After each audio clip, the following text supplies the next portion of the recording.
1 сентябрьдә районның барлык мәктәпләрендә белем бәйрәме үтте. Узган уку елының соңгы чирегендә онлайн рәвештә белем алган укучылар өчен мәктәпкә җыелу, сыйныфташлары, укытучылары белән очрашу аеруча шатлыклы булды. Илештә 34 мәктәп үз ишекләрен ачты. Онда барлыгы 3651 бала белем алачак. Шулар арасында 413 бала 1-нче сыйныфка керде. Иске Кыргыз авылы урта мәктәбендә бу көнне 5 нәни укучысын колач җәеп каршы алды. Тантаналы линейкада аларны иң тәүдә мәктәп директоры Рөстәм Шәйхетдинов тәбрикләде. Күңелдән көтүсе килә. Пандемия дип күп корректировкалар кертте бит инде безнең тормышка. Шушы бүтән пандемиялар, чирләр, ниләр булмый гына шушы мәктәптә барыбыз да килеп бергә укып, эшләп яшәсәк иде. Нәни дусларга әйтәсе килә инде, сезгә тырышып укырга һәм аларның әти-әниләренә түземлек. Сезне көтүсе килә яңадан 1 класска, сыйныфка укырга келүегез белән 1 сыйныфта сез бергәләп укыячаксыз бит инде.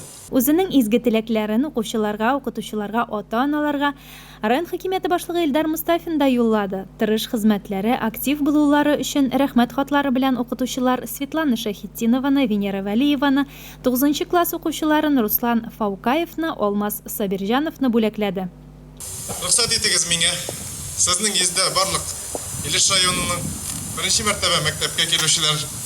Алар безнең 413 бала быелгысы елны. Шуларның барсында тәбрикләргә белем учагында, белем йортында, мәктәптә. Шулай ук безнең быелгысы елны белән сездәге мәктәптәге төсле 10-нче, 11-нче класска барган балалар бар. 9-нчы класска килгән балалар бар. 9-нчы класска килгән балаларның саны безнең 379 бала быелгысы елны артып киләләр. Әйтергә кирәк, менә 11-нче класска быелгысы елны безнең 126 бала килә. Бүген инде зур ограничениялар белән без мәктәпләрне республика җитәкчесе указы нигезендә ачырга планлаштырабыз.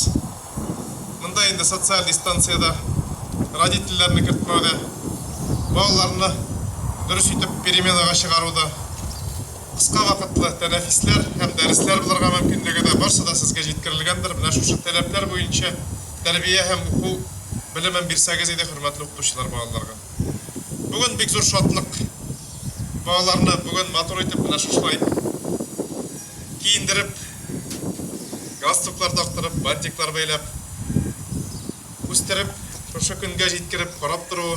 Аларның көтеп алабыз, тыңлап торабыз, һәрберсе выступлениесен, шигырьме, җырмы безнең каршыда җырлаганын, сөйләгәнен.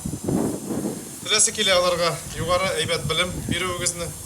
Алар менә шулай итеп сау-сәламәт, җылмаеп, безгә шатлык кына китереп торуларын теләсе килә. Кто сказал, что есть вопросы непосильные для нас? Без случайно в эту осень мы приходим в 1 класс. Мы, ребята, это ваш шеф, это ваш врач. Ты сегодня белая красть, самый главный персонаж. Сколько радостных, веселых лиц повсюду посмотреть. Лично мне директор школы улыбнулся раза 3. Нами все вы полюбуйтесь и запомните вы нас.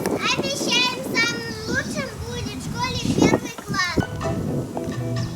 Мы разные писать, тут не перышком тетрадь. Учить в школе, учить в школе, учить в школе. Вычитать и умножать, нарушения обижать. Учить в школе, учить в школе, учить в школе. Сегодня вы стоите такие маленькие, смышленые, с огромными букетами в цветах. Кто-то из вас улыбается, кто-то необычно хмурится, но у каждого из вас в глазах радость. Радость из-за того, что вы завтра уже сядете, даже сегодня уже сядете за партой, начинаете изучать новое, интересное, рисовать, лепить, общаться со своими сверстниками. Именно эта пора детства, самое интересное, самое волнующее, запоминающееся. Цените каждый день, каждый миг, проведенный в нашей родной школе. Доброго пути вам, мои дорогие первоклашки! 1-нче дәрескә кыңгырауны чыңлату хокукы 1-нче сыйныф укучысы Гөлнур Ишметовага һәм 9-нчы сыйныф укучысы Эдуард Сахиповка тапшырылды.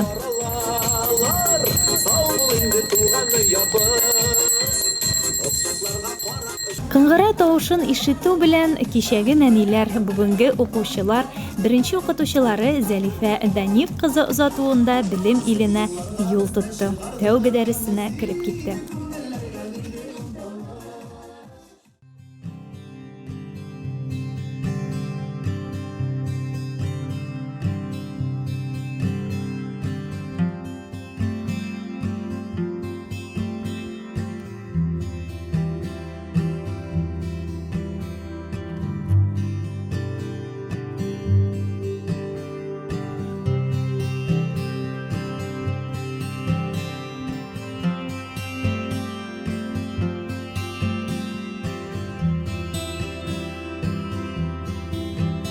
Алина Хазимуллина, Илеш телерадиокомпаниясы.